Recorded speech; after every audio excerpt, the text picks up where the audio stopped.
ଗୋଟିଏ ସୁନ୍ଦର ଗ୍ରାମରେ ଦୁଇ ଜଣ ଭଉଣୀ ରହୁଥିଲେ। ବଡ଼ ଭଉଣୀ ଗୁଗୁଲି ଓ ସାନ ଭଉଣୀ ଜୁବୁଲି ଥିଲା।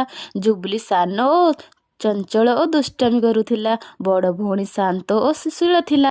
ଗୁଗୁଲି ସବୁବେଳେ ଘରର ସେପଟ ଏପଟ ଦୁଷ୍ଟାମି କରୁଥାଏ ଓ ଜିନିଷପତ୍ର ମଧ୍ୟ ଭଙ୍ଗାରୁଜା କରେ। ଏସବୁ ଦେଖି ବଡ଼ ଭଉଣୀ ଗୁଗୁଲି ବହୁତ ମନ ଦୁଃଖ କରେ। ଦିନେ ଗୁଗୁଲି ସାନ ଭଉଣୀ ଜୁବୁଲିକୁ ଡାକିଲା ପାଖକୁ। ହି ହି ହି ହା ହା ହା କହି ଜୁବୁଲି ପାଖକୁ ଗଲା ଆଉ ପାଖରେ ବସିଗଲା। ଜୁବୁଲି ତୁ ଯଦି ଏମିତି ସବୁ ଜିନିଷପତ୍ର ଭଙ୍ଗାରୁଜା କରିବୁ ତେବେ ମୁଁ ତୋ ସହ କଥା ହେବିନି, ନା ଆଇସ୍କ୍ରିମ୍ ଚକୋଲେଟ୍ ତୋତେ କିଛି ବି ମୁଁ ଦେବିନି।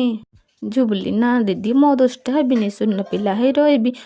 କିଛି ଦିନ ଗଲା। ଜୁବୁଲି ତାଙ୍କ ଫୁଲ ବଗିଚାରେ ଖେଳୁଥିଲା। ଲା ଲା ଲା ଲା ହଠାତ୍ ଖେଳୁ ଖେଳୁ ସିଏ କେଉଁଆଡ଼େ ଚାଲିଗଲା।